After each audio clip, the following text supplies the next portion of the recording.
Hello, everyone, and welcome back to Bears on Tap, a podcast about the Chicago Bears presented to you by On Tap Sportsnet. I'm your host, Brandon Suarez. You can follow me on Twitter at Bdon300, and you can follow my co-host, Quinn, at ButtKissStats. We welcome back Joey, Mr. Knows Something, Mr. Know-It-All, Joey Knows Nothing, for our final regular season pregame show because playoffs, ain't no way this team's going to the playoffs. We are in a one-game playoff for the number one pick this week. We need a little bit of help from our old friend Lovie Smith, but got one final game left on the season. Boys, how we feeling today? I'm good, man.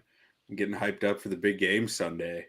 And, Lovie Smith don't want to lose to no Colts. I'm getting hyped up for the big game, you bastard. Dude, Colts-Texans. That's the big game. Okay. Yeah, there you go. I'm here. I'm standing with my dude Lovie. I'm getting hyped up about it, man. I'm a Texans fan through and through this week. And I know Lovie Smith is just sitting there watching the 2006 Super Bowl all night on repeat, getting ready for it. He's going to take down the Colts. Bears going to have the number one pick. Let's go. Joey, how about you, my guy? I'm right there with Quentin. I think this is definitely going to be the week where Lovie Smith pulls through for us. I'm hoping, I'm praying, and I do think that is the big game this week because, I think Nathan Peterman. I feel like paying for a $27 ticket to go to the Bears game this weekend. I think that sounds like a great idea. Well, personally, why pay for a ticket when Larry Borum's offering free tickets on Twitter? Yeah, I saw that. I didn't see that. Just ask Larry, and I'm going to go ahead and put Bulls money line in the chamber right now. It's just gone to even money. But, yeah, dude, this game's going to suck. Nathan Peterman is my quarterback. Thank God, though, right? I don't think we talked even anything about the game on Sunday, Q. I think we were just please, for the love of God, do not let Justin Fields come out of that tunnel on Sunday. And I just don't want to see it. I am glad we're not going to see it. And Nathan Peterman is our starting quarterback going into our Week 18 matchup against the Vikings. And I want to say one thing. I'm kind of glad it's not Simeon because Simeon's a little bit more competitive than Peterman. I look forward to the worst Bears game I've watched all season. We watched an absolute awful one last week. So we could see Nathan Peterman history on Sunday. He has never played 100% of snaps in a single NFL game, like offensive snaps. Wow, this is going to be like Kendall Hinton territory. The only game that he's come close was in 2018 against the Bears when he played all but one snap on offense. And let's see, 3 interceptions, 180 yards. I think all that was garbage time. 4 sacks. Didn't really get much done that day. I think I lost 41-3 or 41-7 or something like that. Yeah, this is not going to be a week that we're going to tell you to put the Bears quarterback in your fantasy football lineup. But yeah, is this the hedge week, Bdon? Is this the hedge week, the emotional hedge, where we bet on the Bears money line because we don't want them to win? No, I actually thought about betting on a Vikings alternate spread because I'm just sick of getting my dick kicked into a desk drawer betting on this is what I was talking about earlier, okay? When I was talking about the 4 or 5 guys, those are the guys I go to war for, right?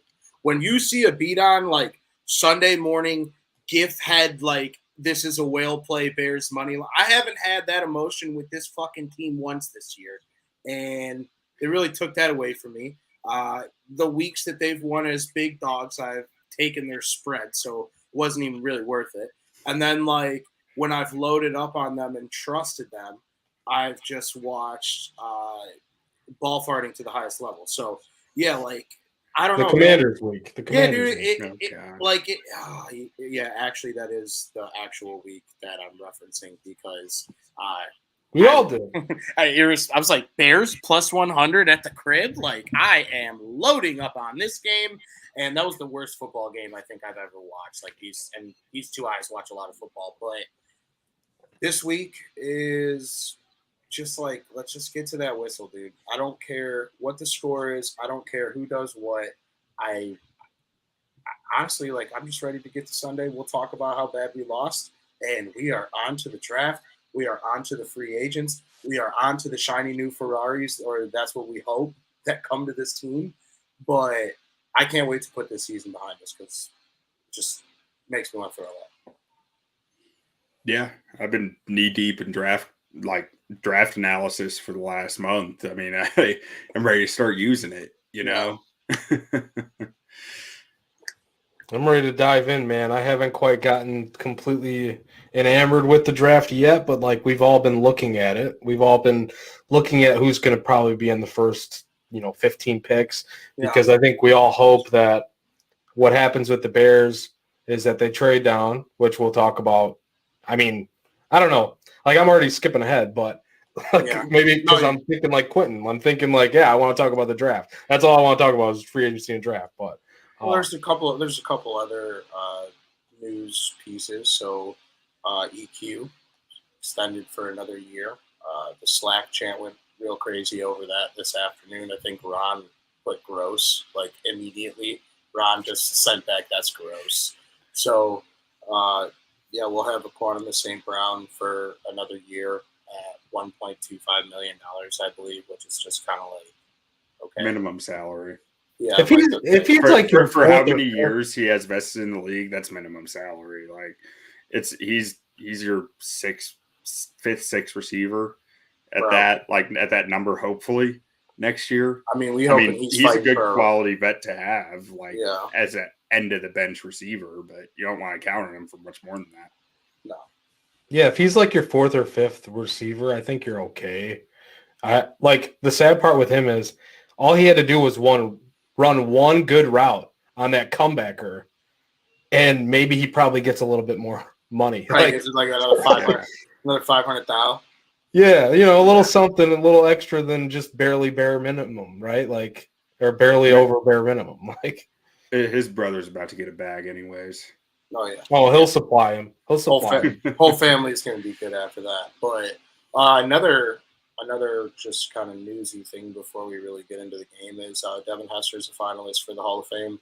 Thought I'd bring out the 2-3 also because I don't have anything for anyone else on the team right now besides Fields, because if I buy your jersey, it is guaranteed within 365 days you'll have a new one. So that's just how it works when I start buying shit for the Bears, but it is what it is. But what are you guys' thoughts about this? Like, I think we talked about it a little bit before the show.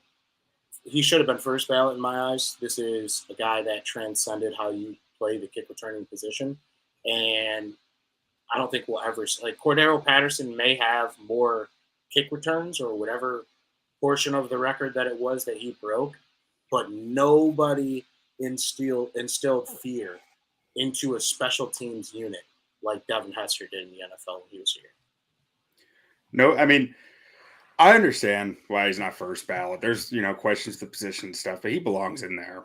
I don't think there's any question that he belongs in there. First ballot, I get, is meant for, Ray Lewis, someone special at a traditional position. Urlacher, exactly. Yeah. Or like a guy like Julius Peppers, or I could keep going, Dan Hampton, but like Hester belongs in there. He changed field position so much for that, like more than anyone. Instant offense too. Instant offense as well. Yeah. I mean, he like the Bears got the ball at like the 40-yard line constantly. Dude, that's a big deal. Even if teams kicked away from him, you're getting the ball like almost at midfield every time. I was going to say, people forget that teams would kick out of bounds on purpose just to not kick to him. No one has ever received that treatment. The guy returned the opening kick of a Super Bowl for a touchdown. I have a story about that. My greatest memory as a Bears fan, because I wasn't alive for the 85 team, was the kickoff return for a touchdown, honestly. Dude, so two things. I was in the end zone that he ran that kickback, and I was probably in like 7th grade. Absolutely lost my shit. Like, just going nuts in the stands, getting pissed on by the rain. And then I was, dude, when I like turn the TV off and turn everything else off, I go into like a rabbit hole of like videos. And last night I saw a video. I don't remember which NBC Sports host it was. It may have been Lawrence Holmes, to be honest. It was like Lawrence Holmes, Wannstedt, and they were talking to Tony Dungy. They were talking about that play. And they said, or Tony Dungy said that in the lead up to that Super Bowl, they talked about for the whole 2 weeks prior to it, like, we're not giving them the ball. We're not going to kick them the ball. It's just something that you can beat us any other way, but we're not going to let Devin Hester beat us, basically, right? So they went to church on Saturday night before the game. And just kind of like in the pastor's sermon, he talked about, like, fear and stuff like that. And Dungy's like, you know what? Do we fear Devin Hester? And he's like, fuck it, we're kicking him. And then, the rest is history. But Joey, I share that same sentiment. I said this to my brother the other day, and my brother's not even a huge Bears fan anymore. He's just a big Northwestern guy. I'm like, dude, as a sports fan, obviously we had the Cubs after that, so I can't necessarily say I peaked, right? But like 6th, 7th grade, that was like my first, like, oh my God, we could possibly win a championship right here moment. Now, obviously, this is 3 years after Bartman. I was alive for the Bulls, but like I'm like still wearing Spider-Man costumes to school, wearing Velcro shoes and shit. Like I was 4 years old when they won their last title. So you know what I'm saying? Like that game too, they were in it all game. And I mean, Rex Grossman's just not a Super Bowl winning quarterback. But yeah, dude, Devin Hester, the Windy City Flyer, like I really, really hope that he gets into the Hall of Fame this year. Also, too, just because we have had absolutely nothing to root for this year, that'd be a great thing to just be like, well, at least someone made us proud, right? So he returned a kicker punt in his first 2 seasons once every 3 games before teams started being like, we're not letting this guy touch the ball. You said for the first 3 seasons, or once every 3 games in his first 2 seasons. 11 return touchdowns in 32 games. He was, for the longest time, or I don't know about longest time, but like for most of his career anyways, he felt like the Bears' best offense. Like he was the best player on the team, yeah. It wasn't even like you were like, was Devin Hester going to return one today, or are we going to like score no points? Yeah. Or give us good field position and like start on the opposite end. Or are we going to draw up 100 terrible plays for him on offense? Yeah. So even if you include the playoffs in that, it's still once every 3 games because he had 1 in the 3 playoff games his second season. Or his rookie season. Yeah, because that was his rookie season that we went to the Super Bowl, right? Yeah. Yep. Dude, I remember. I mean, the walk-off against Arizona. Oh. There were so Broncos, in the big Broncos moment. Game. The Broncos game, too. Remember when that you one? needed something, he gave you something. The threat. Dude, it's not so many of these kick returns and punt returns that go for touchdowns or in garbage time.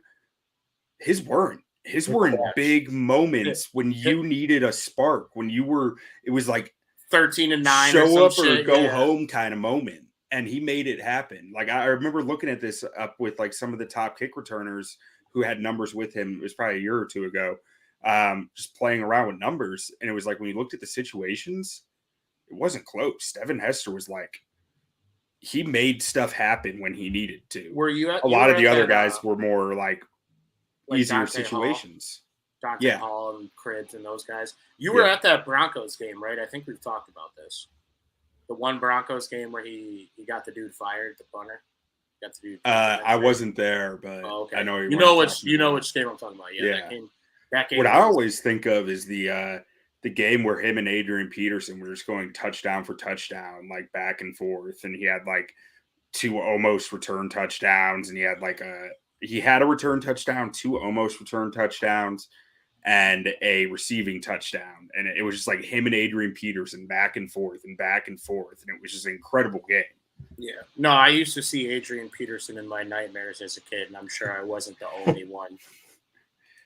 That one play too, like, how we talked about on a previous show about like before Packers game, I think. We were talking about like our worst nightmares and our best memories against the Packers.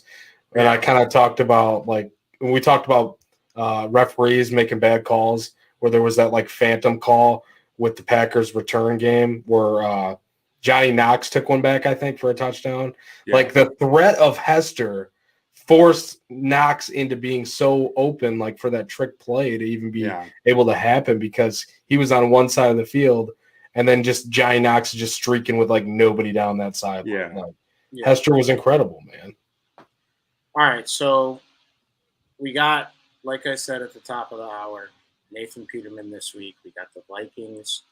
The Vikings they're weird. And I cannot wait to shit talk Summer of George until the end of the earth when they lose in the playoffs. But we play them in a get right spot, which kind of scares me, right? Justin Jefferson did absolutely nothing last week. Kirk Cousins is going to be looking to build some confidence before the playoffs. And this is a team that lost by like 50 last week. It's a scary, scary sight, but luckily, I think the Bears have made it very clear that they are tanking and that they don't want to win football games and that we should not wake up on Sunday and expect anything different. Are we all kind of on the same page with that? I mean, Nathan Peterman is leading us into battle against a playoff team. Y'all have to let me know what happens. I'm going to be watching my Houston Texans. Yeah.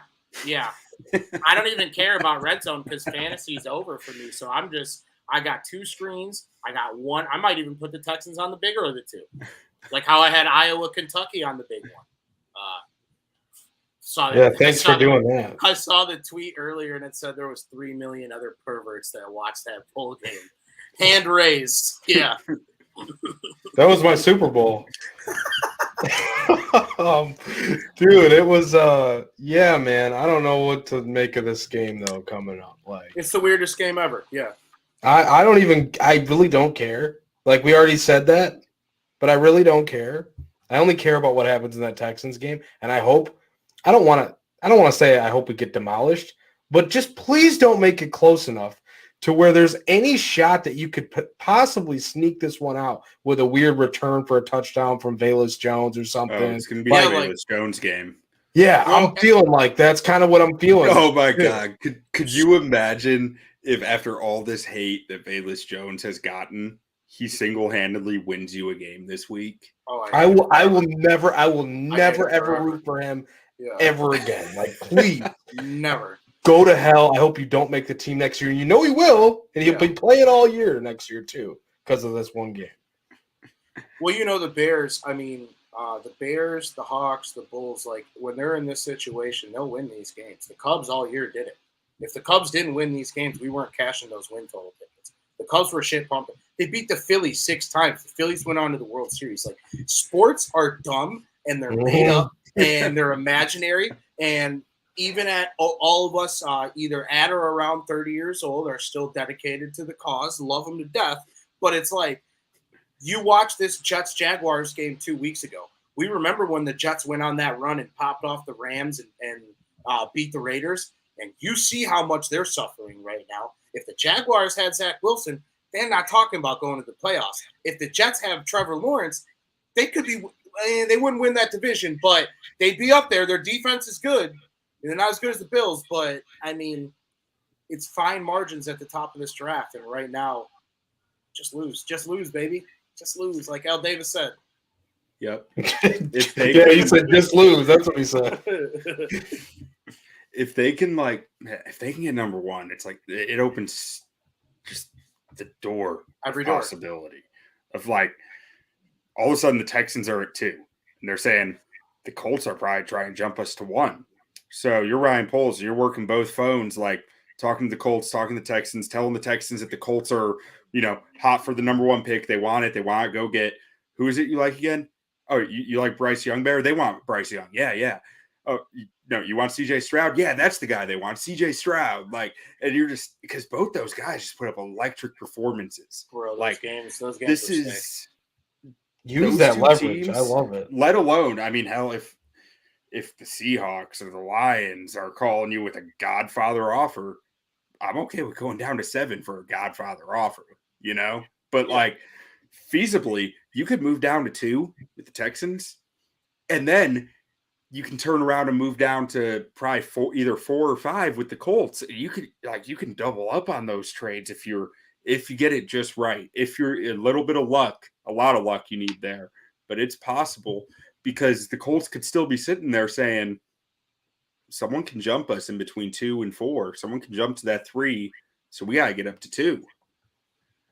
I would love that, dude. I would love that so much. We are having a party for the first 2 days of the draft. Like, I don't care. We're going to tell Tony too expensive. You're coming up here. We have to all be together when we find out who the hell these guys are going to take. But one thing that I want to talk about too, really, before we get into more of the game, obviously as an NFL podcast, an NFL show, we all saw the events that happened on Monday night in the Monday Night Football game, and I think it's even as close as last week. We kind of talked about us as a society have to be better at making these guys feel more like humans, and I think in Monday night, in the moment, with the exception of a few people, I think as a society and as a community, everybody came together well for Damar Hamlin. But as football fans, we have to realize like what these guys really put on the line every single time that they go out there to play the game. And we've all played the game, probably not, not at that level, obviously, definitely not at that level. I know I'm not an NFL player, but it's a very scary situation where a guy who's 24 years old seems like a great dude, has always been in the community, a great player as well, and just an unfortunate situation. But we as fans have to be better at just not being such assholes to these guys, right? Because they're just regular dudes like us. They just happen to be really good at football, you know? Yeah. And we're all guilty trying to do their job. Yeah. Sad, man. It sucks. Like, you hate seeing that where it's like, that's when it becomes real, where it's like, you know what? And it's been said too by people that during the game and like after the game from bigger publications than us, where I really liked what a lot of things that were said by some guys like Dan Orlovsky and Ryan Clark and people like that who said like the game, it's just much bigger than a game. Like it really is. And I love that hat, Bdon. Like, I can't wear it the whole show because it is Bears on tap, but for the Damar Hamlin moment, I'll pull my nice little Bills hat up. Yeah, man. And he deserves, like, it's so cool to see like his fundraiser get that much money too to be able to, like, what did they raise? They raised like so much money. $6 million. Yeah, it just keeps going up. It's great to see. It's wild, man. And I love the outpouring of support for this kid because, like, dude, he might not ever be the same again, even if he comes back to like a full, like, quote unquote full recovery, right? Like, yeah. It's awful what can happen. And it wasn't even like one of those plays where you look at it and say, oh, well, he got crunched, like he got rocked. Like, it just one of those freak things that happen where, you know, it's just on that certain skip of the beat or whatever that happens with the heart. From everything I've read, it was just terrible circumstance, like timing. And, you know, obviously no one's put anything out there about what it officially is. It's just all speculation on what it could be. Yeah. But yeah. You're right. It's like the worst like one of like 6 times in a day your heart has something like that, and you get smashed in the perfect spot, the perfect moment, and it sucks. It's awful. I think I read that it's more commonly seen stuff like this in baseball and hockey because it's like it's just hitting a specific spot at the perfectly wrong moment. Yeah, with baseball, with the hard, I think smaller ball that can hit you.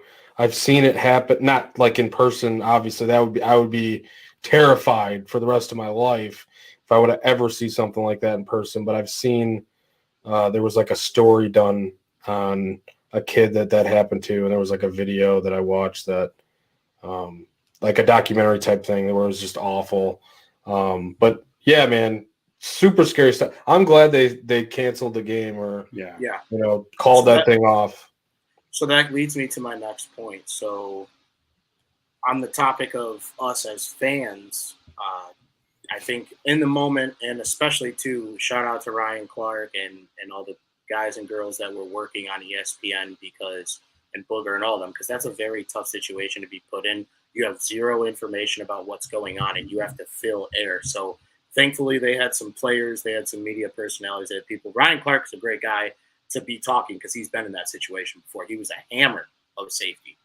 He's getting really good on the TV too, but yeah.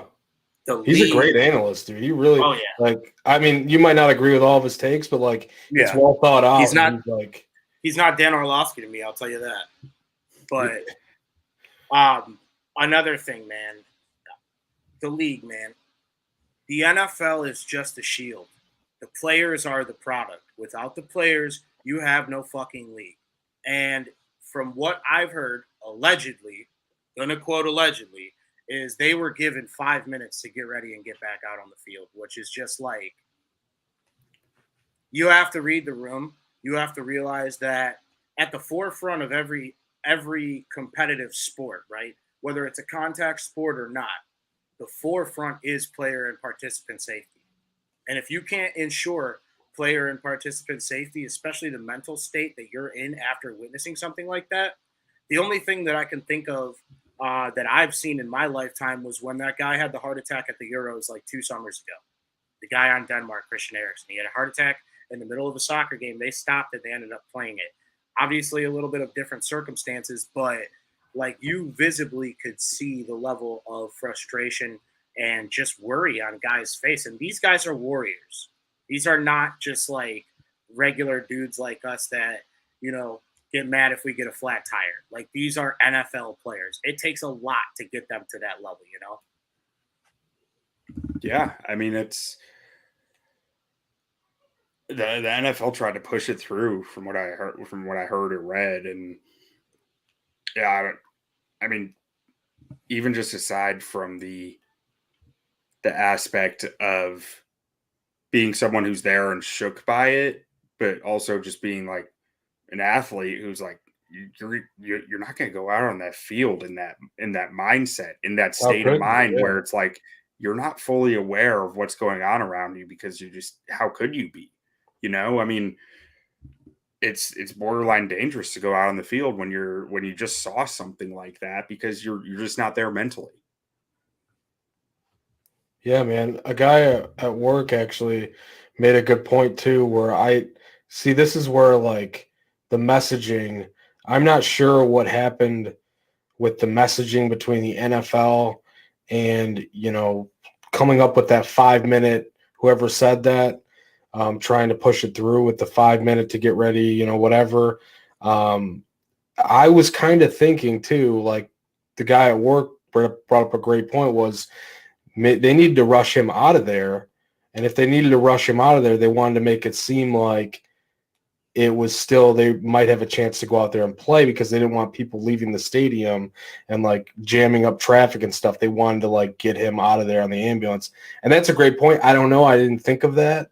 There was people that were mad that they were waiting for his mom. But then, like, if you really think about it, if people were let out of that stadium, DeMar Hamlin doesn't make it to the hospital. Yeah. Crazy. Yeah. And I don't know if that's like, I can see that would be like a great delay. Like, you need to delay the potential like of them coming back. But then who said they were coming back? Like, was that actually real, or was that part of that? I don't know. Like, I think all things considered, ESPN handled this situation, and the news outlets that were covering it handled it pretty well. The thing is that there's just really not a lot of information coming out. And as of right now, he's in critical condition. Obviously, it's Bears on tap, but it's one league. It's the NFL. It's a community. And even in these situations, I mean, we just played this team 3-4 weeks ago, right? We played against Joey. This guy played against us twice at Pitt. When I'm talking about Notre Dame, maybe he played Iowa as well. But we've seen this kid play in college. You don't think about these things when you see all these different players, and then something like this happens, and he's got a family too, just like the rest of us. But yeah, I'm sure that we share all the same sentiment, that he's in our prayers, and we hope that he gets better. But I must pop the top and get back to the Bears hat. Don't laugh at my awful hat hair, but yeah. I don't have to worry about that. Yeah, no, I like it. I like it. It's I'm not far behind you, dude. By like 35, I might be bald, and it won't be by my will. But this game, I don't even know, man. I'm really just more looking to what we can see on defense in this game from some of the players that will be playing as opposed to offense, because I think it's going to be very vanilla. I think we're going to run the football a lot, and just like kind of like when Justin Fields plays, we're not going to throw the ball down the field. It's going to be short stuff, and whoever is back there getting sacked, because I would assume that David Montgomery could be number 2 on the depth chart this week. Maybe we get a little Monty Cat snaps. If history tells us anything, Nathan Peterman ain't gonna be playing every snap at QB. I would love the Monty Cat though, the Wildcat Montgomery plays. We'll see. I mean, we've been wanting a little more Monty usage with this whole Khalil Herbert, getting more and more workload here and there. I've been wanting some more Montgomery, and I've been maybe this is the way to do it. Maybe this is the way to get even more now that Herbert's back. Just put him at quarterback. Fuck it. What do you have to lose? He's probably better than Peterman. Yeah, and I mean, if you're going to give him the ball anyways, just eliminate the middleman. What's the need to have the guy handing him the ball off? Just get him the ball and let him go. Yeah, it's a straight shot right to the gap. I'm here for it. One thing I will say that is definitive that we'll lose this game, not necessarily because of it, but the Bears and their first quarter offense and their first drive offense specifically with Justin Fields would probably give us a nice, good touchdown drive. But we'll know very fast what type of game it will be, I guess you could say, on what Nathan Peterman does on that first drive. Like if we get a nice little 3 and out, we're like, all right, I don't even have to sweat this loss. I don't even have to worry about it. Like Justin Jefferson's going to go off, Thielen's going to go off, and we're just going to lose. But luckily with Peterman, I don't think there's really much that could convince me otherwise that this is like a Vikings by 1,000 game. Dude, I'm telling you, Velus Jones game, man. We're going to see some good Velus. I'm not saying he's going to win it. I'm just saying we're going to see some good Velus this week. Yeah, you know what? We talked that into existence, too, because of the Devin Hester stuff. Yeah, Dominique Robinson. He played quarterback. I knew there was someone I was forgetting. Yes, he was switched up. Yeah, he was a high school quarterback. Went to Miami, Ohio, as a quarterback before switching to receiver, and then eventually switching to defensive end. That's a great point. That's a great comment. I completely forgot that too. Yeah, but I mean, honestly, Skokes is the man. Skokes is always first one in the chat. He's the homie. I'm sure that Luke Getsy has had like tons of gadget ideas for Velus all season that he hasn't been able to use, and I bet you we're going to see a few of them. This fucking guy, resident Ohio, and I see you doing. Miami, Ohio, great school. Why is it always got to be in Ohio? Just like, I don't understand this obsession. Ohio is objectively the worst state in the Midwest, but we still it is. It really is. Anyways. And then too, so one thing that I think is okay, like everyone is okay with, is Fields will ultimately not break Lamar Jackson's record. So he breaks Vic's. Probably meant more to break Vic's than Lamar Jackson, as Lamar Jackson's more of his peer. And Michael Vick was probably someone that he looked up to growing up in Atlanta. And, I mean, he's got to play down there against the Falcons and stuff like that. So he's really just grown into his own. I know there was a lot of people on Bears Twitter last week that kind of tore him apart for the 7 for 21 and 75-yard performance. And I understand that, trust me. That's some Kyle Orton shit right there, right? But when you account for 125 or 130 yards on the ground, it's a little bit different. And then on top of that, let's just call a spade a spade. Like, Justin Fields has objectively one of the worst offenses put around him in football history. The offensive line is awful. When he's running the ball, it's almost more out of need most of the time than design, right? Like, if I don't run, my spleen's going to get ripped out of my fucking body because I'm going to get absolutely smoked. And we've seen him take his fair share of hits this year. But I just think that for those of us in Bears Nation that are wanting us to look at a new quarterback in the draft, that are talking about guys like Anthony Richardson and moving Fields to receiver, like someone heard on the score this morning, like, let's pump the brakes. Let's put a real offense around him. Let's put real receivers and a quality offensive line. And if he still looks like that, I would be totally fine with looking for a different quarterback. But it's impossible to judge him in this current team and in the current state of our offense, especially with the first-year play caller. 2 years, 2 play callers. It's the special. If you're a first-round draft pick in the NFL at the quarterback position, you are literally playing coordinator Tinder. You get a new coordinator every fucking year. And even sometimes if you're not a Cutler.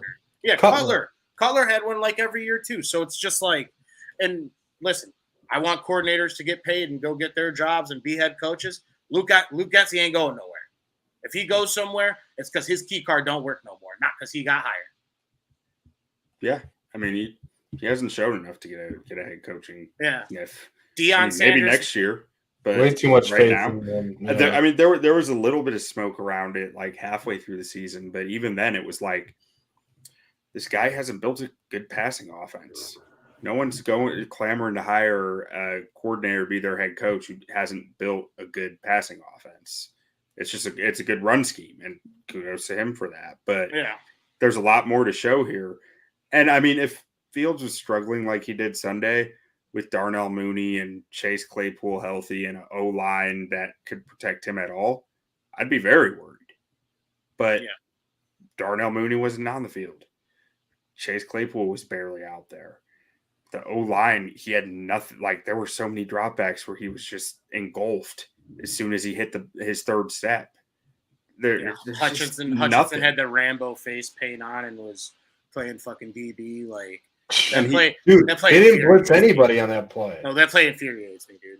Yeah. And then what were they doing? What were they running in that situation when they weren't blitzing anybody? They sucked him dry on the timeline for that. And I'm like, dude, if there's 2 plays in a game that interceptions shouldn't count, it's end of the half, end of game.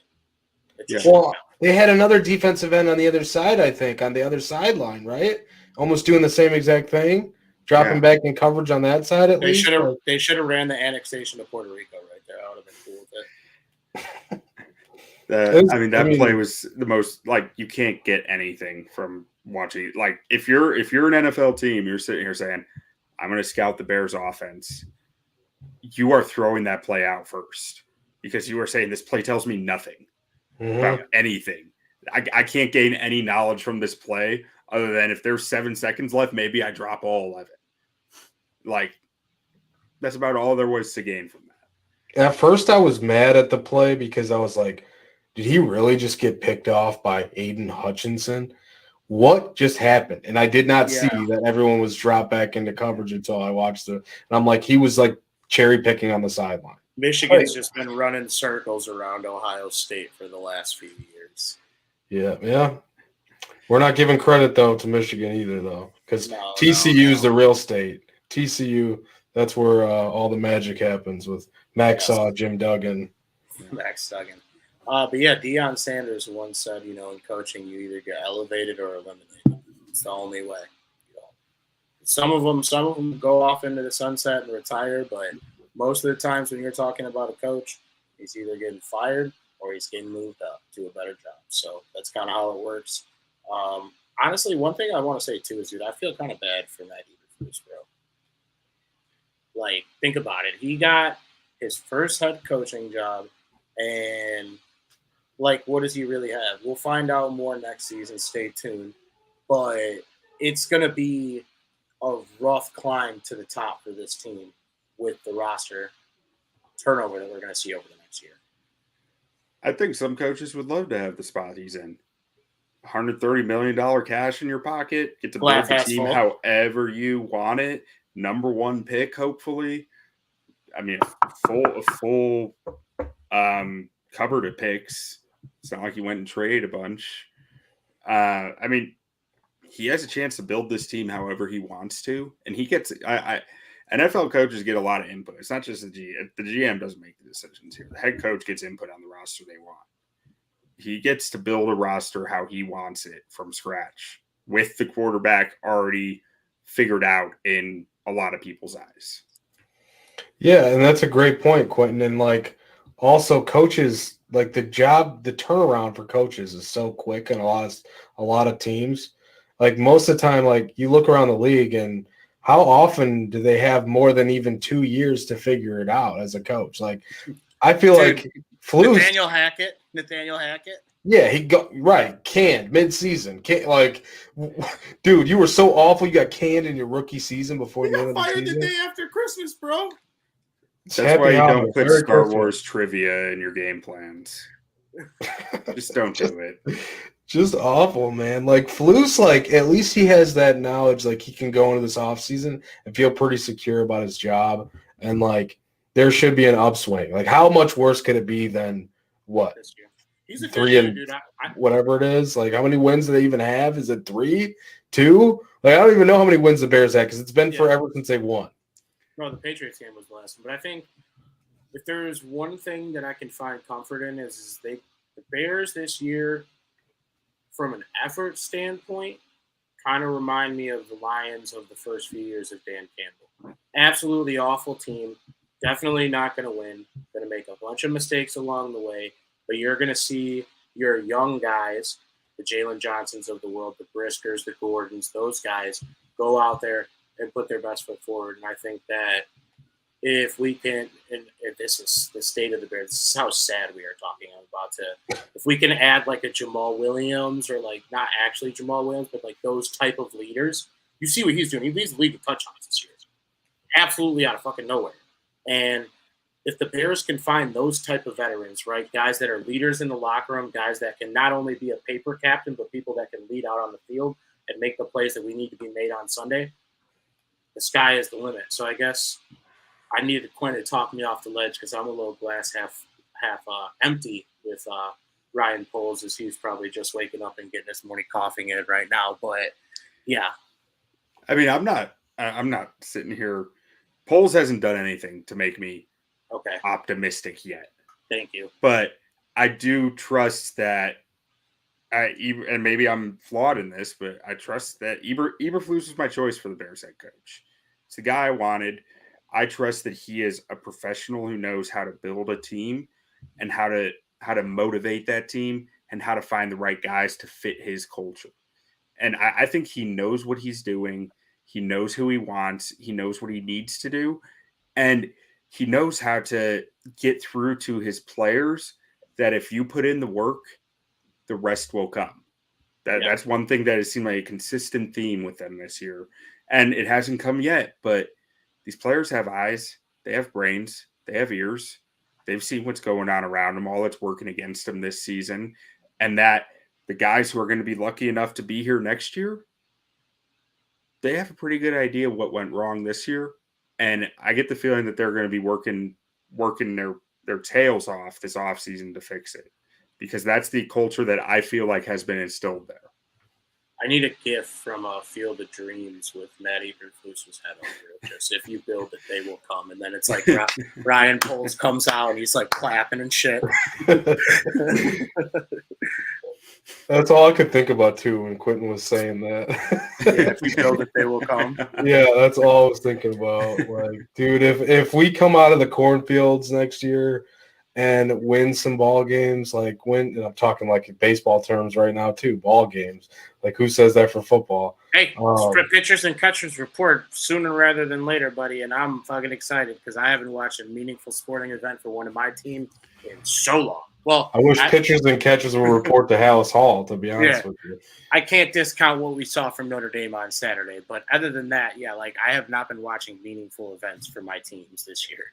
Dude, Iowa kicked ass too. Come on now. I'm not an Iowa guy, and I actually bet on Kentucky because I can't trust either of those teams. Awful bet, but that was terrible bet. And I bet over 24 over 24 and a half mid game, and I couldn't even get or over 23 and a half. I got 21 and got stopped after that. What was that? We all bet the over. I told Quentin on Wednesday before we hung up. I said, dude, I'm about to send you a bet that you have to literally take a shower after. I thought it was cash when it was like 21-0 in the first quarter. I was like, this is gonna cash. 2 pick Dude, sixes. Sam Laporta's ball sack was dragging all across the field, and he was going to put up that over by himself. And then All right. somehow they got stopped, and we're sidetracked. Go ahead. No, yeah, I was going to say, let me reel us back in. Who's going to drag on the field on offense and defense this week for the Bears? Drag their nutsack? Who's putting their meat on the table, buddy? Quentin, you can go first. I don't know. I got to think. I've made my offensive choice clear so far. It's Mr. Velus Jones Jr. Yeah. This is the Velus game. Velus is going to look good this week. On defense, oh, man. That's a tough one. Who's there? Brisker's active, right? Dude, the over-under for this game's 43, and that's like 41 of those are going to be Vikings points. Brisker's active, right? Let me look at the injury report real quick. It is – no, he's a DNP today. Oh, my gosh. Him, Justin Fields, and Jalen Jones and Sterling Weatherford were all DNPs. Nick Morrow. Nick Morrow's playing for a new contract. This is his last chance to show out. Give me Nick Morrow. Oh, my God. I didn't even think about that. Wow. Score prediction? Vikings 20, 28, Bears 9. Joey, where are you at? Mentally, I'm not here, but Well, you didn't see what was said in the chat. I did not. Should I check that? You can fester on that in your next episode of Cubs on Tap. Oh, great! I'm super excited. I like that. But who you got for our players of the game this week in the final, the finale? The finale, baby! Yeah. Finally, the finale. Let's go defense first. You know who had their first sack since week 2 last week?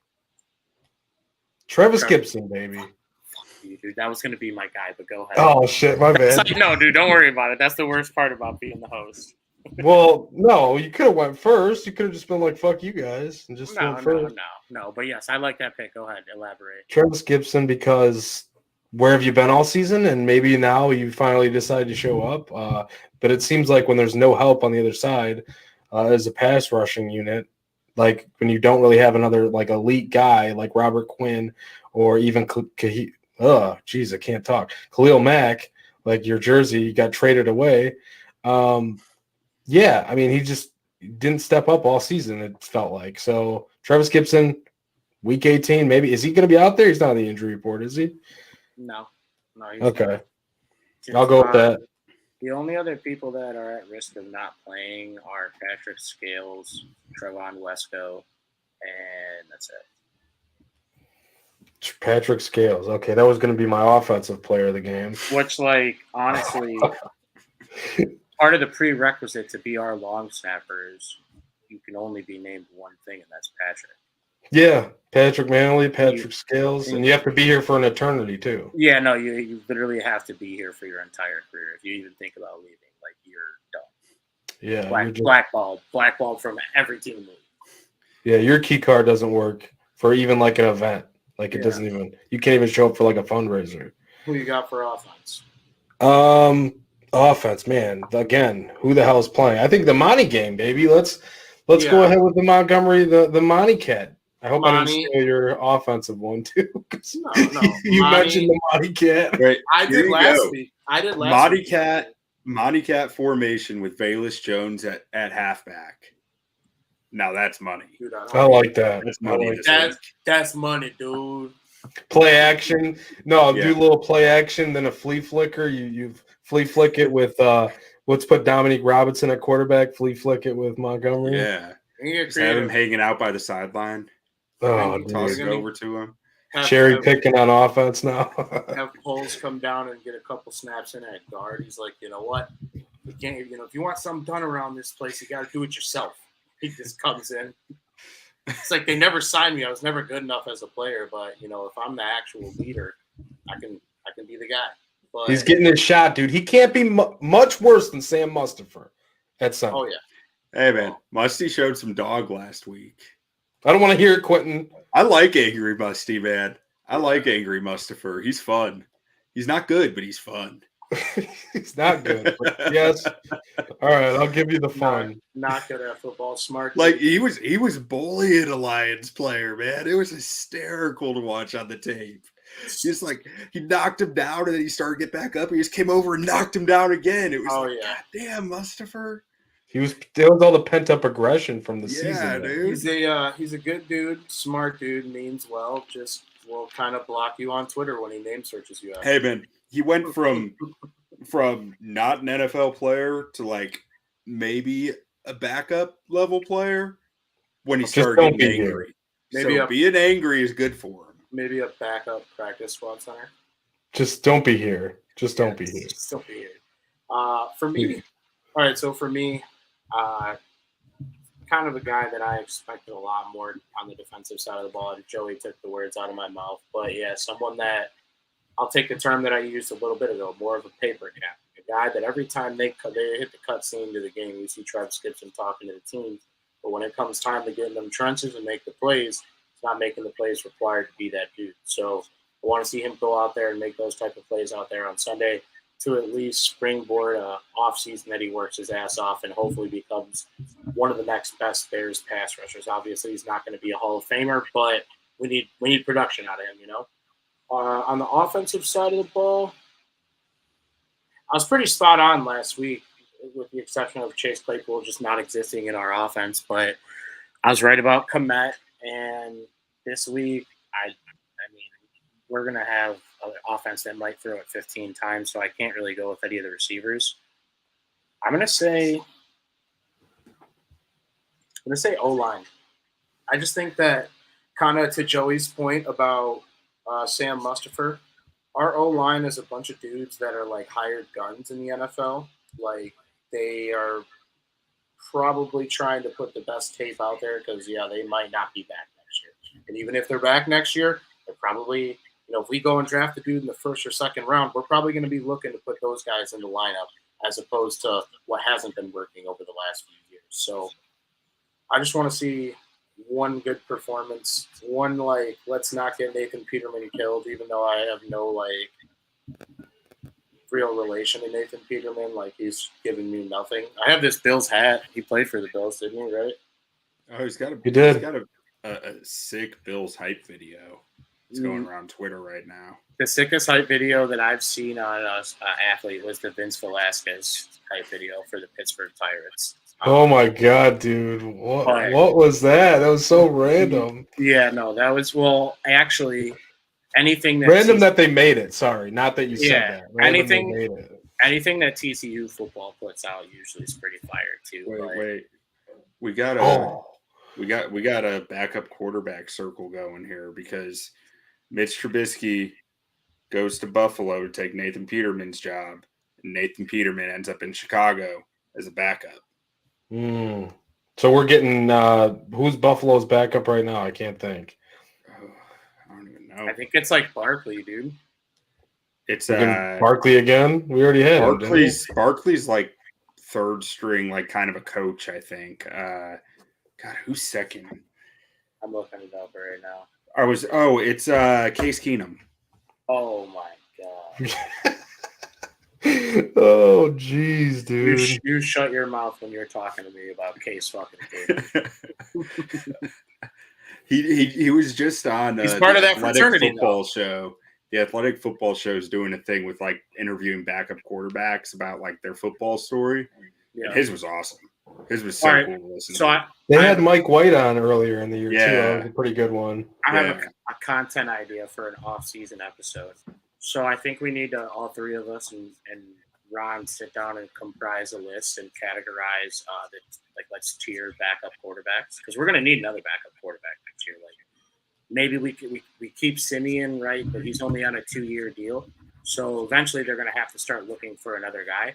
But what better place to look than the Colt McCoys of the world, the Nathan Petermans, some real classy dudes, some real good fucking quarterbacks. I want to say that who else are some of these guys? I know there's Trace McSorley. Let's get Trace McSorley. Tyrod Taylor. Tyler Huntley. McCoy. Tyler Huntley. Yeah, Tyler Huntley. Hey, He's in a few fit. years, He's he fit. might be a starter in a few years, but no. I don't know. He's had a rough year this year. He looked good last year, though. His little spot start, Yeah. especially against the Bears, he looked good. Now Mitch is in that fraternity where it's just like, I have a family. I'm a dad. My job is to come in and hold the clipboard and Blaine Gabbert shit. Just be a Blaine Gabbert, who is also another part of the fraternity. So, Dude, Mitch slings the rock off the field now. So that's what he. do we have any final thoughts ahead of probably the least anticipated Bears game of the season? Just go Texans. Lovey. Where's that game at? Not that it really matters. It's in Indy, and weird stuff happens in Indy. Yeah. Don't Indy they have somehow always covers, so we'll see. They're starting Sam Ellinger, so I think as a that's podcast, my question. Yeah, who's starting? As, I think it's as a Ellinger, podcast, right? we all have to take the Colts, or not the Colts, the Texans. Maybe we should already bet it. Yeah, I was like, maybe we should take the Colts because I thought you were reverse jinxing it for a second. Yeah, no, I was like, maybe we should take the Colts because we're just not professional gamblers. We're all right. We're above average, I would say, for a Bears. Make your own luck. Go Texans. Texans country. Let's ride. Do we have any wrap-up thoughts, though, ahead of a Week 18? That's it. Go Bears. Go ahead and lose. I don't know. Yeah, I think it's all I got. Oh, Joey, you never gave me a score, and I got to give a score too. Oh yeah. What's the total at right now? I'm gonna cheat a little bit. It's at 43. I'll hammer that under, baby. Because the Vikings might put up 38 and the Bears might put up 3. 38-3. Honestly, I'm not even sure if the Vikings will put up 38. I think they're gonna get a lead and cruise. Yeah, just chill. If they don't feel like the Bears are a threat, they're not going to get anyone injured. Oh yeah, no, especially after what we saw on Monday Night Football, you're going to see dudes that get pulled this second a game that a coach thinks the game's out of hand. Yeah, and to be honest too, depending on how the situation shakes out with DeMar Hamlin, if his situation worsens, there could be a possibility that the games aren't all played on Sunday. Because they still have to go back and play that Monday Night Football game, or at least address like what there is to do with it, because it does have playoff seeding implications, not necessarily like in or out, but. So I actually think that they might just forego it and say, like, if declare it a tie, just call it a tie, and just be like win percentage is what gets you. So there's like whatever would have the least implication. Like by the time Week 18 is done, I think they'll make the decision, either just throw the game out and like those two teams only played 17 games, or declare it a tie for whichever one and the least like change. Yeah, I could see that. Another thing too that we need to root for is, I think it's the Seahawks and the Lions. If Aaron Rodgers gets into the playoffs on Sunday, I'm going to be so mad. Oh, dude, please don't let them. Actually, you know what? That might not be the worst thing, Bdon. Let them go ahead and make the playoffs and think like they're a real team, and then get their doors blown off first matchup. But you know what? I don't think they're going to get their doors blown off if they go. Oh yeah, I know some Cowboys fans who are terrified. Yeah, I think they're playing. I think they're playing pretty good football right now. I mean, they are. Okay, but here's the thing too. I want to give an actual real score prediction now. That isn't 38-3. It wasn't 38-3. I just feel like that could happen. 31-10. I'm gonna say somehow the Bears find a way to get a touchdown. Bayless. Yeah, Bayless. Sure. Yeah, Montgomery to Bayless. Yeah, special. Just first of many. Next season, it's all just Monty to Bayless. Monty to Bayless. Jesus Christ. All right, so I'll wrap this up here in a second. Be a score prediction. I'm gonna say I don't do this. I don't normally do this, but 28-3. Oh fuck! Why did I say that number? Whatever, doesn't matter. I'm not Matt Ryan, but 28-3. Pity field goal at the end because Cairo Santos probably will miss one at some point throughout the game, but he at least notches one home to save us from getting shut out. But yeah. What's the saying they always say? Like, don't be mad because it's over. Be happy because it happened or whatever. Like, I'm just fucking happy that this season is over. You can go fuck yourself. Live, laugh, love somewhere else. We are Bears on Tap. My name is Brandon Suarez. You can follow me on Twitter at Bdon300. I had to throw the live, laugh off in there, bro. Like, because that's the type of quote it is. But you're like trying to be like this little like stupid sign that's in the back. Like you can kind of see it on the camera there. The passion signs. You know how they have those dumb signs in like every store that you go to. yeah. Live, laugh, love. You're trying to be like that. Go to Hobby Lobby, get like 20 of them, put them everywhere. I've been talking so much, my battery went from 100% to 0. But Bdon's a walking like dumb sign like that. Oh no, that's a good Bdon amount. That's a good Bdon amount. It's a great Bdon amount. We all have predicted the Bears to lose this one. Everybody stay healthy. No more injuries. Justin Fields won't be playing this week. Nathan Peterman will be the starting quarterback. So don't expect anything too crazy. Just look forward to the final. Expect the craziest things you've ever seen. Yeah, or expect the fucking Nathan Peterman game. But one thing I'll say, because we're starting to reach that time of the year where you can kind of count down how many more football games we have left as a society. It's not many. We got 2 college games. One of them's an FCS game. The other's the CFP. We got 1 week, week 18, and then the NFL playoffs. And then we don't got nothing until the USFL and XFL starts. So start betting golf with me, Bdon. Start betting golf. I'm kind of a perv, so I might. But I hope that the Bears can find a way to just get back on that plane in one piece, find a way to get back to Chicago and get ready for the most important offseason in Chicago Bears recent history.